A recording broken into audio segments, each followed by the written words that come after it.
আজকের আবহাওয়ার পূর্বাভাসে বলা হয়েছে আজ ময়মনসিংহ, সিলেট ও চট্টগ্রাম বিভাগের কিছু কিছু জায়গায় এবং রংপুর, রাজশাহী, ঢাকা, খুলনা ও বরিশাল বিভাগের দু এক জায়গায় অস্থায়ীভাবে দমকা হাওয়া সহ হালকা থেকে মাঝারি ধরনের বৃষ্টি অথবা বজ্রসহ বৃষ্টি হতে পারে। এর সাথে বাংলাদেশের কোথাও কোথাও মাঝারি ধরনের ভারী বর্ষণও হতে পারে।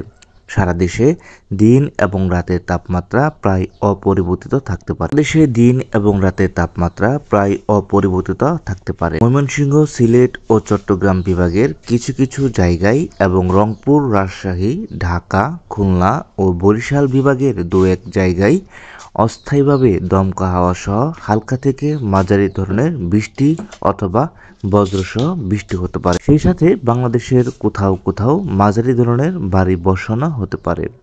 গত 24 ঘন্টায় দেশের সর্বোচ্চ তাপমাত্রা ছিল রাজশাহী। সর্বোচ্চ তাপমাত্রা রেকর্ড করা হয়েছে 36.2 ডিগ্রি সেলসিয়াস এবং দেশের সর্বনিম্ন তাপমাত্রা ছিল সিলেট। সর্বনিম্ন তাপমাত্রা রেকর্ড করা হয়েছে 22.5 ডিগ্রি সেলসিয়াস।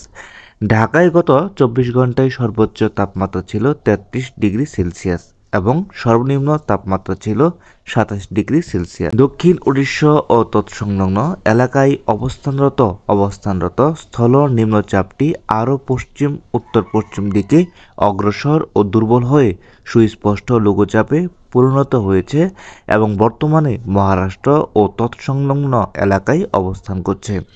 এটি আরও পশ্চিম উত্তর পশ্চিম দিকে অগ্রসর হয়ে ক্রমান্বয়ে দুর্বল ও গুরুত্বহীন হয়ে পড়তে পারে। মৌসুমী বায়ুর অক্ষের বহুতাংশ স্পষ্ট লঘুচাপের কেন্দ্রস্থল ছত্তিশগড়, উড়িষ্যা, উত্তর বঙ্গোপসাগর ও বাংলাদেশের দক্ষিণাঞ্চল হয়ে আসাম পর্যন্ত বিস্তৃত হয়েছে।